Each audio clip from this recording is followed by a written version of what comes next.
Okay. So let's go through a rose thorn bud exercise real quick.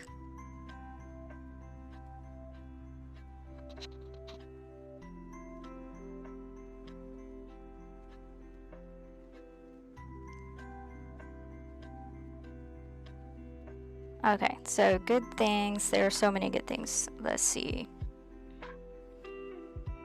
And this is something, so the rose thorn bud, let me talk about that real quickly. The rose thorn bud exercise is a really simple method that you can use for quick summarization, for quick exercises in critical thinking. There are different methods you can use. This is one of them. It's the one I use a lot because it is very simple, and it is good for gathering quick little snippets of information that I can use later to synthesize into something else as needed.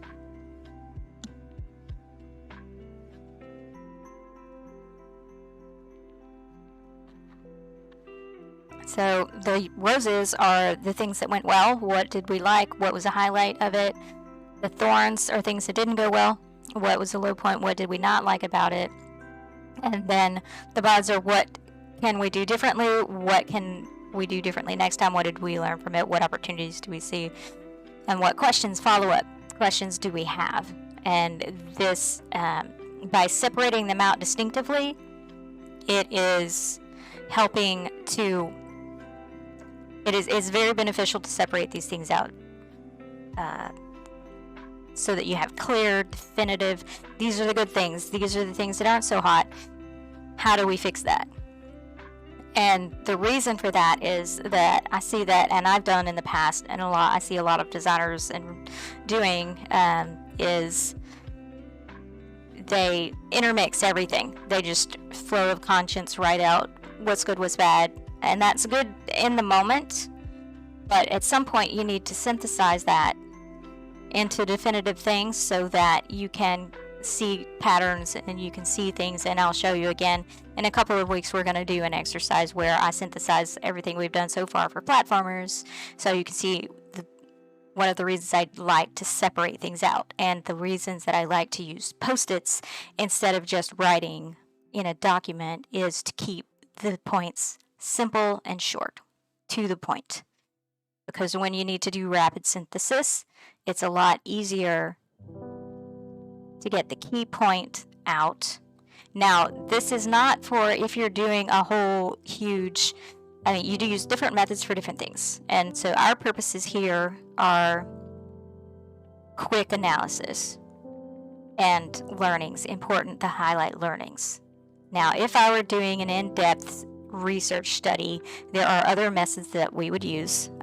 There are mental model methods. There are from Indy Young. There are tons of other methods that would be used that are way more in-depth, that would use research software and tools to highlight, and it's very in-depth. And that's not what we're doing here, though. We're doing something quick and simple to get rapid results, and it's a different kind of study that we would do. Then there are different reasons for doing the different things, and so I don't want to ignore those and say that those aren't important, but there are different reasons for doing those that are more in-depth studies of studying a problem, trying to solve a problem, and understanding what's going on in a space. This is not that. This is just quick critical thinking, but it's still a very valuable method of doing that. So what were some of the things that went well? They let me start. They let you start game instead of auto starting.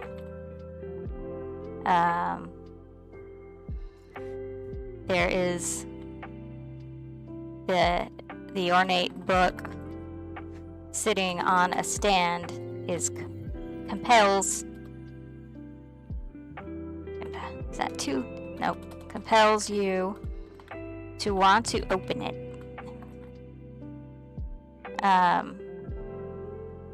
Which is how you start it. And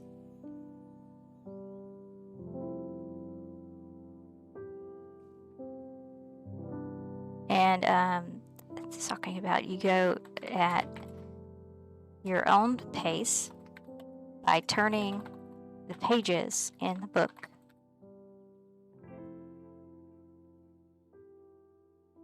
As opposed to auto-progressing, which is what most of them do in the initial cutscene, which is not what you want to do in VR. For many reasons. Like, you saw how long it took me to put on the headset and get situated and everything. If you just auto-start the thing, the experience, they could still be setting up and they won't be able to. They'll miss something important if you just auto-start it. You need to let them start at their own pace and initiate the start of it.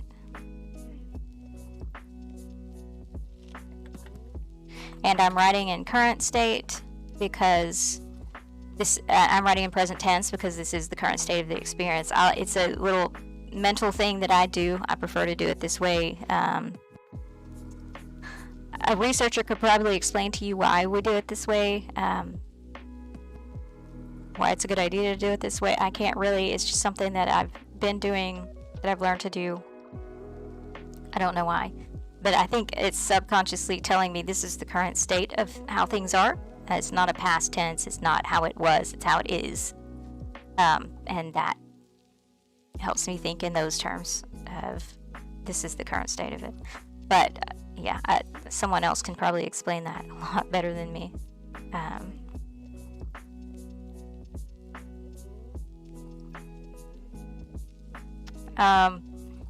Can you go at your own pace by turning the pages in the book. Animated storybook is a good way to handle a cutscene without getting sick, without causing sickness. Like a past tense. It's a past. Well, it's a cutscene of the past.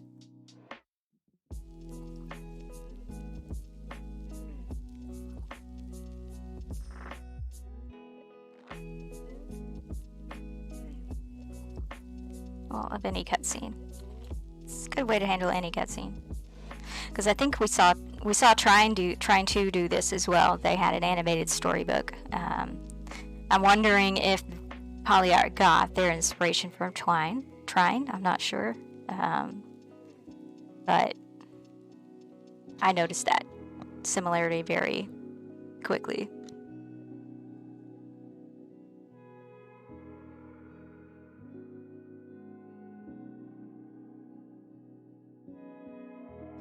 And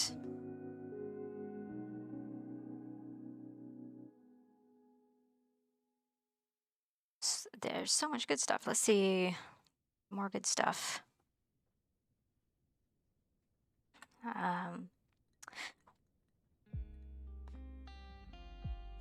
It's a clever way of embodying clever embodiment by making you the spirit guiding Quill. And you can see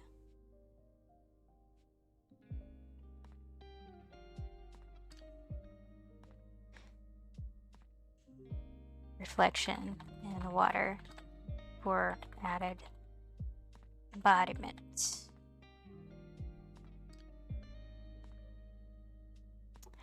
And let's see, the motion is handled well. Only small elements move while you stay stable.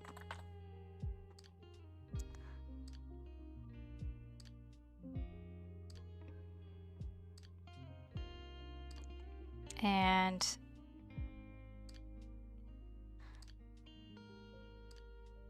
they do an awesome job of sound used to create mood, which is always important. See if sound effectively creates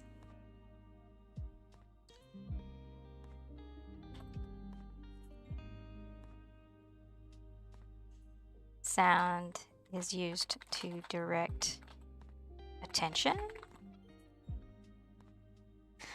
So there's multiple things that they've done to direct attention. Directing attention without force moving the camera, which can make you sick. So they use spatial audio.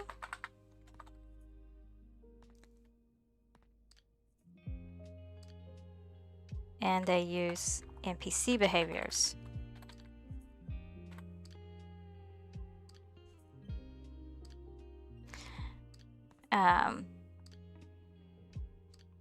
And I know I've said a lot.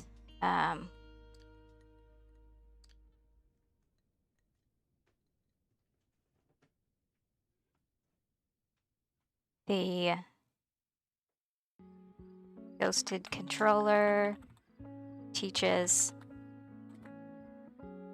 interactions without breaking you out of the experience. So like some games will stop the whole thing and show a pop-up that it breaks the game experience. And some of them, even more annoyingly, will show a pop-up but not stop the game. And so the pop-up's blocking what's happening, but the stuff that's happening is still happening. And so the pop-up is getting in the way of that. So you have to... It's distracting you from the game, and often it's in the middle of a combat situation when this is happening to me in a game, and I can't remember specifically. I think Final Fantasy XIV does this sometimes. They'll pop it up, and you'll be in the middle of combat or something, and there's this guide that's popped up and is blocking your view of stuff, and it's highly annoying because it can make you die, and that's completely unnecessary. So it's good that they're using things that don't break your immersion, that don't interfere with the experience, to teach you as you go. And the NPC, Quill acts out what to do at the beginning to give hints. But over time, and I noticed this recently when I was trying the game, over time, she gives less hints. So she gives you more obvious hints in the beginning, and then less and less as you progress in the game. Because at that point, they've decided, well, you've learned enough to figure this out. However, at the point that I got stopped, the furthest I've gotten in the game, I haven't finished the game yet, is this one puzzle piece that I am going to end up having to just look up online because I can't figure it out. Because apparently they didn't... Maybe they taught me everything I needed to know, but it's been a while since I played. So maybe if I played it from the beginning up to that point, I would be able to figure it out. But that's another thing. People don't always play a game from beginning to end. Sometimes they'll leave it and they'll come back later and they'll forget stuff. So it would be ideal if we had a way of giving them hints, depending on if there's some kind of logic that we can add in the game. If they haven't played the game in a while, give them hints again. But if they or if they're sitting and they haven't moved in a while, give them a hint. And that's what she's doing at the beginning, but it slowly stops as the game progresses. That would be something that I would add to improvements. So that is but I'm going to go ahead and add it because I'm thinking about it.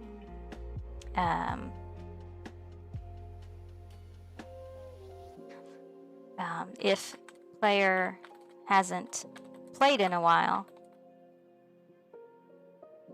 offer hints again. Further into game. And I don't know how you would do that without completely redoing the game. So I'm not saying for them to do that, but that's something that you would consider doing if you're making a new game, because that would be way too hard to retrofit, I think, because you'd have to animate Quill to do it because she's the one doing it. And so that's a lot of So that would be if we were prioritizing things to do on, and you want to prioritize your UX recommendations based on impact. And this would be one of those things that I don't think impact versus effort. You would do this exercise for impact versus effort, and this would be one of those things that is a high effort, medium to low impact. So it would not be high on the list of priorities. Depending. So if a lot of people got stuck at that point that I was getting stuck, then it would be a higher impact.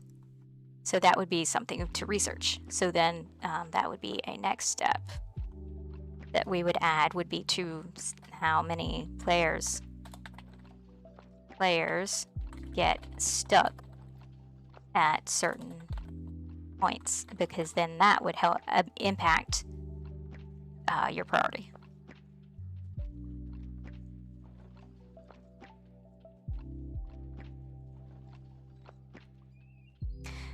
And let's see, what were some other good things? Quill's adorable. You want to protect her. I think that's a good thing.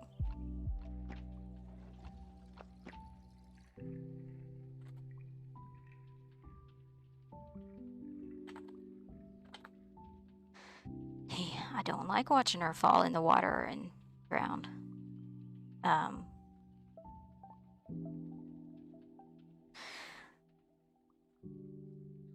Let's see.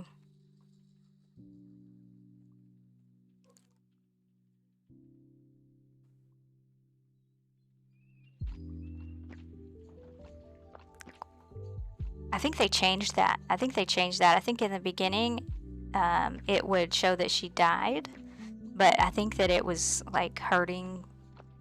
Like people were like, "No, it's like painful because she's so adorable and you don't want to kill her." So then that makes you not want to play, because anytime you mess up, you kill her, and that's terrible. So I think they changed it, and I think they changed it, so now you'll see her come back up and she'll be wiping off water or shaking off water now, which is okay. She got out of the water. She just she didn't drown. I think, but I'm not sure. I haven't had her fall in the water enough for any kind of death to happen. Hopefully that doesn't. But she can die. She can die in combat and stuff, so you don't want that to happen. But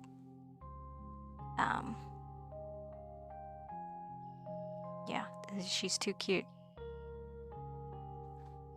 Some other good things. Let's see, we're low on time, so I have to continue on. So some thorns. I don't know how many thorns there were. Well, I hate seeing Quill die when I mess up. That's something. I don't know how you would fix that. Don't let her die.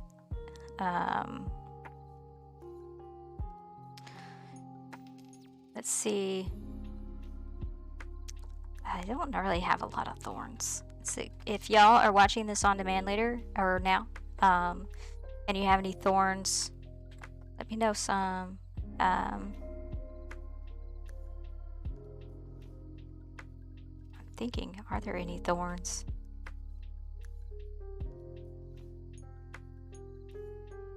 Anything with the menu?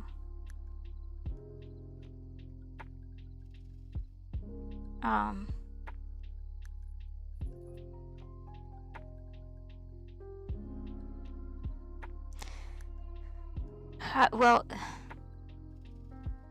for some reason I'm thinking that there were at some point tooltips telling you how to jump and how to use the little sword to fight and hit things, but those things I don't see when I go back and play again at the beginning, and I don't know if it's because I just didn't completely like uninstall and reinstall the game, so it doesn't know that I played it, or if it's assuming since I already played through that I remember.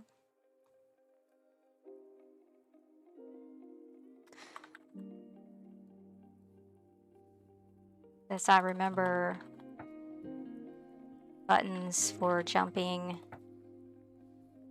and using the sword after a long period not playing.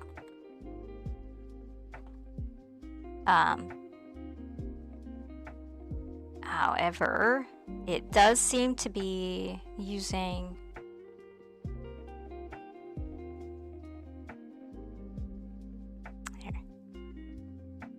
it seems to be using mental models for PlayStation controllers for jumping and fighting. Maybe. Not sure. Because that would only be on the PlayStation, it wouldn't be on the other headsets. But, so so the question, that would be a question. So that would be a green because it's a question. Are they assuming mental models of PlayStation controller? How would that translate? Does that translate to the other platforms? Don't know. I'd have to go back and play. I don't think it does. So then do they teach it there?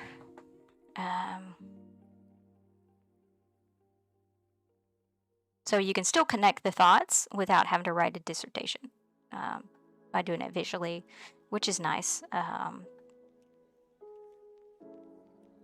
I seriously can't think of any thorns.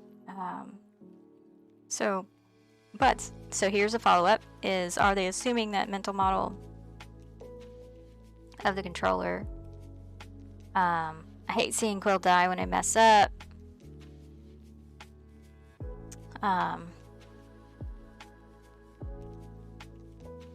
I don't know how you would fix that. I really don't. Is it worth fixing? I don't know. I would study. I mean, if anything, I would say, how are players reacting when Quill dies? Don't know. I don't know that it's a big deal. I really don't know. I mean, I'm still playing the game. I haven't stopped playing it. I'm not traumatized by it, but I don't know if there's like any kind of warning or anything on the game or anything for people that are more sensitive. I don't know, but you'd have to put that on all the games, and I think they do when that is the case. But I don't know that it's a big deal.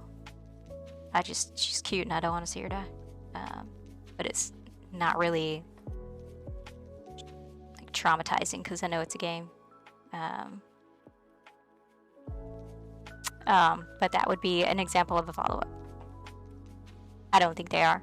But you do need to think about in XR experiences that these are different. They're not the same as your 2D games because you're immersed in it.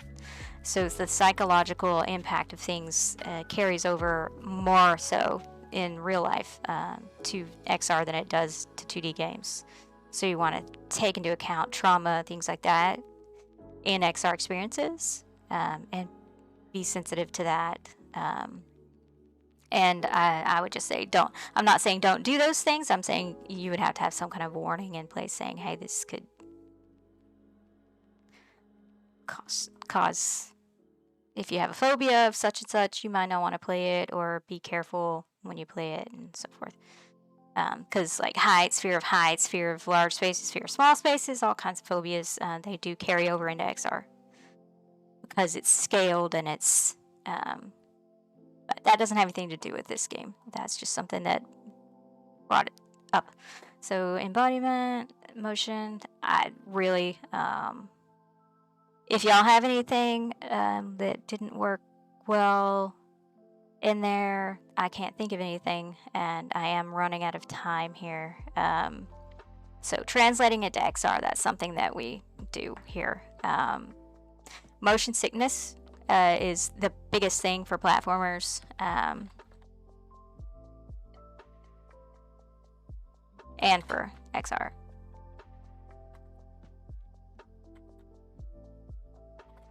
Experiences.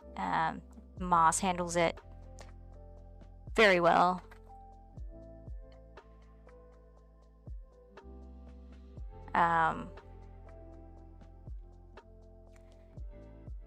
This is oh yeah, how they that was another thing. How they handle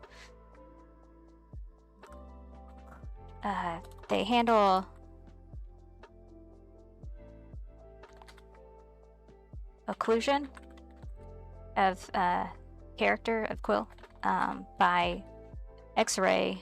It's kind of an X-ray vision instead of panning the camera. I wish they did that in 2D games, really. On the platformers specifically, or let me control the camera. Let me have more control over the camera than I do in platformers, because it makes me sick when they move you with the camera. That's a good thing. That's where's motion is handled. The Quill the camera is not attached to Quill. We stay in one place. Stable.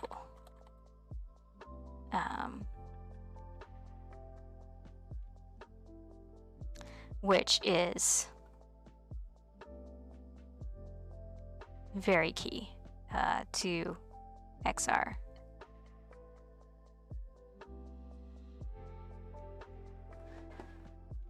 Okay.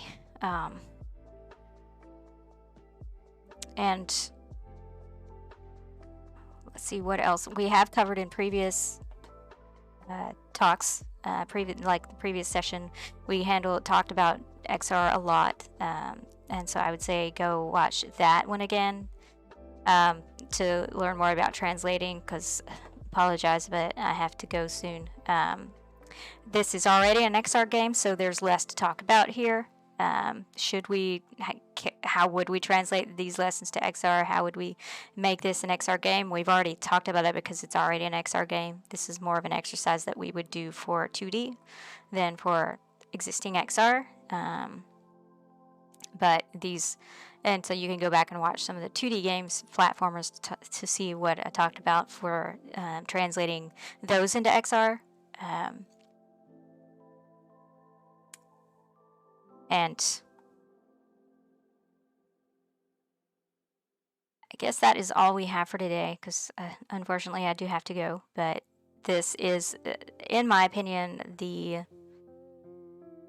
Moss is the most excellent platformer out there. They have done such a great job and paid so much attention to detail on the motion sickness, how they handle like onboarding, how they handle teaching you and showing you through the game, the difficulty curve, the story, everything is excellent. And so if you were going to study how to translate a platformer into VR, I would say this is one that you absolutely must study, is Moss. And we're going to study another one next week. I haven't played it a whole lot, but what I've seen so far is good. Oh, the scene transitions. That's something else to mention.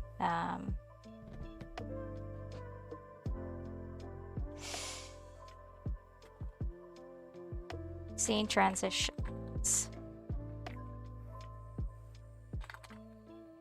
Or fade out, fade in.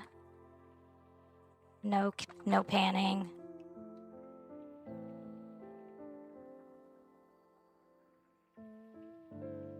No sickness. So this one is one that I've studied a lot for best practices. So I would say if you have to get one game this year, you can't get any more. Get this one, or I would say we'll start with this one. If you've already played this one, then get the second one because it's out now. But that is all we